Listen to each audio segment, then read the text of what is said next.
जय श्री कृष्ण। पहली बार रोचक कथा रूप में पुराणों की कथा। हरिवंश पुराण, विष्णु पर्व, मथुरा पर जरासंध द्वारा आक्रमण, एपिसोड 43। वैशंपायन जी कहते हैं, जन्मेजय बलराम सहित श्री कृष्ण यादवों से भरी हुई मथुरापुरी में सुखपूर्वक रहने लगे। कुछ काल के अनंतर पृथ्वीपति राजा जरासंध ने अपनी दोनों पुत्रियों से सुना कि कंस मारा गया। यह दुखद समाचार सुनकर प्रतापी जरासंध ने अपनी विशाल सेना से घिरा हुआ मथुरापुरी पर चढ़ाया। वह कुपित हो समस्त यादवों का विनाश कर डालना चाहता था। नरेश्वर मगधराज जरासंध की 2 कल्याणमयी कन्याएं थीं, जिनके नाम थे अस्ति और प्राप्ति। वे दोनों कंस की पत्नियां थीं। जब जरासंध को यह ज्ञात हुआ कि श्री कृष्ण ने कंस को मार कंस के पिता उग्रसेन को राजा बना दिया, तो अपनी पुत्रियों से प्रेरित हो उसने मथुरा पर आक्रमण किया। जरासंध के जो मित्र, भाई बंधु, मिलने जुलने वाले और श्रेय हृदय थे, उन सब ने अपनी सारी सेना के साथ जरासंध का अनुसरण किया। जन्मेजय वे सब नरेश मथुरा के उपवन में पहुंचकर छावनी डाले हुए थे। तब श्री कृष्ण ने मन ही मन प्रसन्न होकर बलराम जी से कहा, आर्य, विजय की इच्छा से आए हुए यह राजा हम दोनों के युद्ध की कसौटी तथा सम्रांगण का पहला अतिथि हैं। बेहतर होगा हम दोनों साथ ही रहें और पहले उसकी सेना कितनी है इसका विचार कर लें। फिर श्री कृष्ण बलराम जरासंध की शक्ति का पता लगाने के लिए उसकी सेना का निरीक्षण करने लगे। तब श्री कृष्ण मन में इस प्रकार बोले, मैं समझता हूँ कि मृत्यु ने रण यज्ञ की आहुति बनाने के लिए इन श्रेष्ठ नरेशों का प्रोक्षण किया है।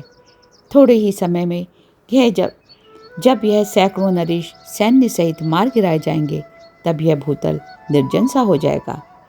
इधर समस्त राजाओं का स्वामी महातेजस्वी जरासंध कुपित हो सहस्त्रों नरेश समुदायों के साथ आगे बढ़ा। वे जरासंध आदि समस्त भूपाल अपनी सेना के साथ मथुरापुरी को चारों ओर से घेर कर छावनी डालने की तैयारी करने लगे। रात बीतने पर प्रातःकाल सब राजा उठे और युद्ध की लालसा से मथुरापुरी पर चढ़ाई करने के लिए एकत्र होने लगे।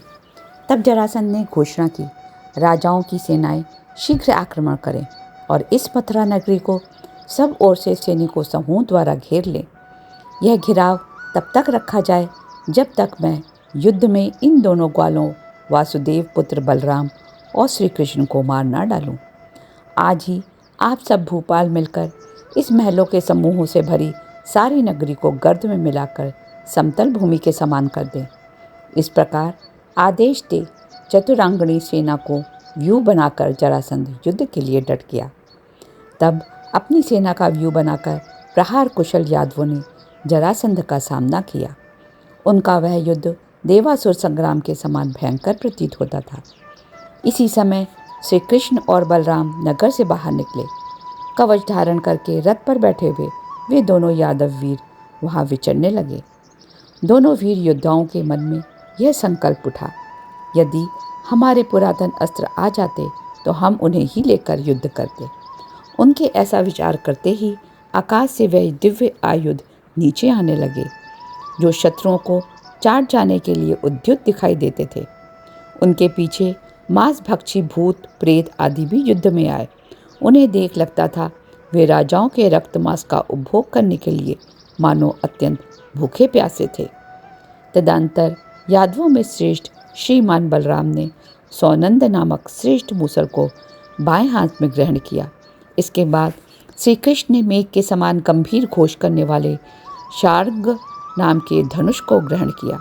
फिर उनके दूसरे हाथ में कौमोद की गदा स्वतः आ गई।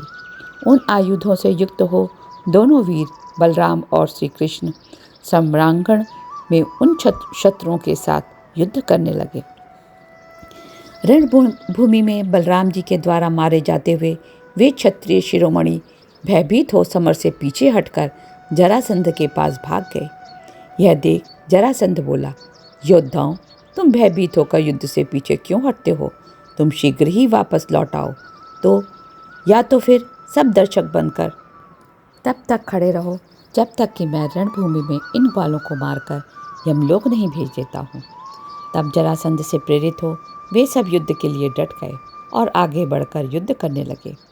इसी बीच देवताओं का आनंद बढ़ाने वाले भगवान श्री कृष्ण उत्तम गरुण ध्वज रथ पर आरूढ़ होकर जरासंध पर चढ़ाए। उन्होंने 8 बाणों द्वारा जरासंध को घायल कर दिया और 5 पैने बाणों द्वारा उसके सारथी को भी बींध डाला। जरासंध को संकट में देख महारथी चित्रसेन तथा सेनापति कौशिक दोनों सहायता के लिए आ पहुँचे और श्री कृष्ण को अपने बाणों द्वारा घायल करने लगे। यह देख श्री कृष्ण ने 3-3 नाराजों से उन तीनों को वेध डाला। इधर बलराम ने चित्रसेन के रथ के टुकड़े टुकड़े कर दिए तथा एक भल मारकर उसके धनुष के भी 2 खंड कर डाले। रथ और धनुष के नष्ट हो जाने पर चित्रसेन गदा लेकर बलराम को मार डालने के लिए भागे। यह देख बलराम चित्रसेन पर नाराजों की वृष्टि करने लगे। इतने में ही जरासंध ने बलराम जी के धनुष को काट दिया और गदा के प्रहार से उनके घोड़ों को काल के काल में भेज दिया और फिर बलराम जी पर धावा किया। फिर बलराम और जरासंध के बीच घोर युद्ध होने लगा।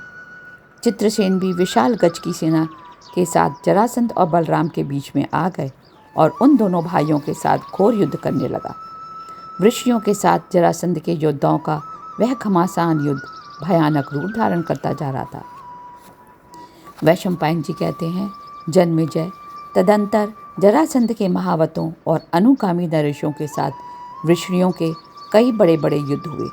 शत्रु का दमन करने वाले वे दोनों महाबली योद्धा बलराम और जरासंध के बीच बहुत देर तक युद्ध चला।